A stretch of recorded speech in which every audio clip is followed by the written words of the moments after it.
Mais en tous les cas, tu peux avoir des montagnes de problèmes en face de toi et j'aimerais vraiment qu'aujourd'hui, par la puissance du Saint-Esprit, tes yeux qui regardent le problème puissent se lever, se lever, se lever, se lever et juste faire l'effort de dire: «Je vois Dieu au-dessus de mes montagnes.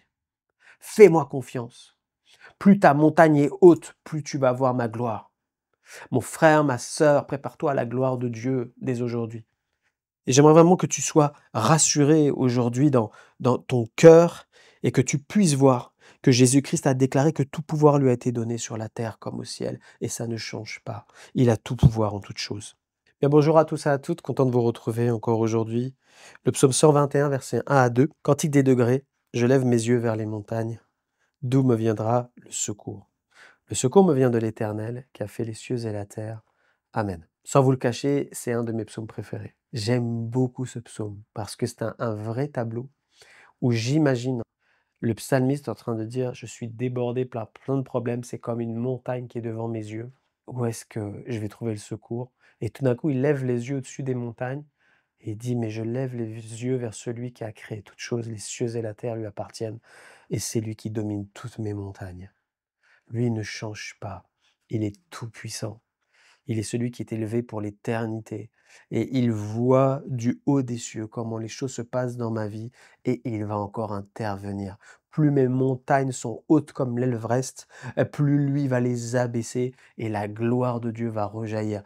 Plus les épreuves sont compliquées, ardues, profondes, difficiles, m'amènent des larmes, m'amènent de la souffrance, m'amènent de la peur, m'amènent de la crainte. Je sais que dans toutes ces choses-là, je suis un plus que vainqueur par celui qui m'a aimé et qui va encore démontrer à la mesure du problème qui est le mien, combien lui est au-dessus de mes problèmes, parce que même quand le péché a abondé, la grâce de Dieu a surabondé dans toutes les situations. Mon frère, ma sœur, toi qui peut-être es découragé aujourd'hui, que ce psaume soit au fond de ton cœur, et puis que tu sois comme ce psalmiste, c'est-à-dire, oui, j'ai une montagne. Il dit pas qu'il n'a pas de montagne, il dit qu'il en a une. On n'est pas dans un pays abstrait avec Dieu. On n'est pas en train de se dire: «Oh, nous, on est chrétiens, on n'a jamais de problème». Ça, c'est pas la vérité. On a même peut-être plus de problèmes que les autres parce que Satan veut nous faire tomber. Mais en tous les cas, tu peux avoir des montagnes de problèmes en face de toi et j'aimerais vraiment qu'aujourd'hui, par la puissance du Saint-Esprit, tes yeux qui regardent le problème puissent se lever, se lever, se lever, se lever et juste faire l'effort de dire: «Je vois Dieu au-dessus de mes montagnes».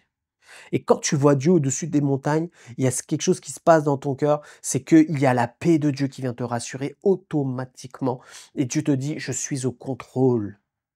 Je ne change pas, je suis au contrôle. Fais-moi confiance. Fais-moi confiance. Plus ta montagne est haute, plus tu vas voir ma gloire. Mon frère, ma sœur, prépare-toi à la gloire de Dieu dès aujourd'hui».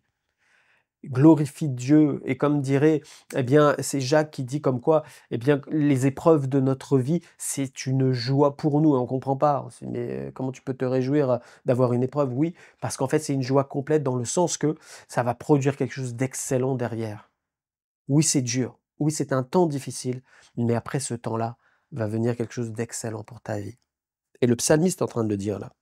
Et j'aimerais vraiment que tu sois rassuré aujourd'hui dans ton cœur et que tu puisses voir que Jésus-Christ a déclaré que tout pouvoir lui a été donné sur la terre comme au ciel et ça ne change pas. Il a tout pouvoir en toutes choses.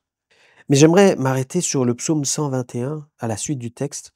Il va dire: «Pendant le jour», au verset 6, «Pendant le jour, le soleil ne te frappera point, ni la lune pendant la nuit. Amen». On pourrait se dire: «Mais pourquoi, le psalmiste il parle du soleil et de la lune?» Pourquoi? Qu'est-ce que ça veut dire? C'est parce qu'en fait, dans l'Ancien Testament, souvent, le soleil et la lune étaient assimilés à l'image de ceux qui avaient autorité sur les autres. Le soleil et la lune président au jour et à la nuit. Donc ils président, ils ont autorité. Et en fait, eh bien, si tu te souviens du texte de Joseph quand il a fait un rêve, il a vu, eh bien, le soleil, la lune et 12 étoiles qui représentaient ses frères et ses parents qui allaient s'abaisser devant lui. Et en fait, ça représente les figures d'autorité. Et là, le Seigneur est en train de dire dans ce psaume-là, eh bien, comme quoi les figures d'autorité, ceux qui dominent sur toi, n'auront pas cette capacité de détruire ta vie. Que l'adversaire, qui est aussi une figure d'autorité, n'a plus cette autorité aujourd'hui dans le nom de Jésus sur ta vie pour te détruire, parce que c'est Jésus qui a anéanti sa capacité à la croix de faire quoi que ce soit. Donc Dieu est en train de te rassurer et de te dire, même ceux qui dominent sur toi dans ton lieu de travail, qui peut-être sont durs avec toi, qui sont en train de te faire la misère, Eh bien, bénis-les, pardonne-leur leur attitude, parce que de toute manière, l'adversaire qui se cache derrière est déjà vaincu et ta situation va changer. Mon frère, ma sœur, Dieu veut te rassurer aujourd'hui et te dire, je suis avec toi dans toutes tes situations. Il y a rien qui va venir t'écraser et te détruire. C'est moi qui suis ton bouclier. Alors que Dieu te fortifie et t'encourage aujourd'hui. Le psaume 121 termine par quoi? L'Éternel gardera ton départ et ton arrivée, dès maintenant et à jamais. Amen. Le Saint-Esprit est avec toi tous les jours et il conduit tes pas. Que Dieu te bénisse en cette journée. Ne crains rien. Crois seulement, Dieu est avec toi. Sois béni. Seigneur, merci pour ta parole. Merci pour, Seigneur mon Dieu, ce psaume particulièrement. Oui, Seigneur, tu es le Dieu qui réside au-dessus des montagnes et tu aplanis toutes choses. Merci, Seigneur, parce qu'en ton nom même, tu nous dis dans ta parole, Jésus, que quand on prie et qu'on ordonne aux montagnes de se transplanter, elles se jettent dans la mer. Seigneur, est-ce que c'est ce que nous déclarons, c'est ce que je déclare sur la vie de tes enfants. Il n'y a pas une montagne qui va tenir face à eux. Ah, Seigneur, tu es celui qui va encore agir et qui va te glorifier. Je te loue pour cela. Merci Seigneur mon Dieu pour le courage et la force que tu communiques aujourd'hui à tes enfants dans toutes les situations qu'ils peuvent rencontrer. Gloire à toi Jésus. Amen.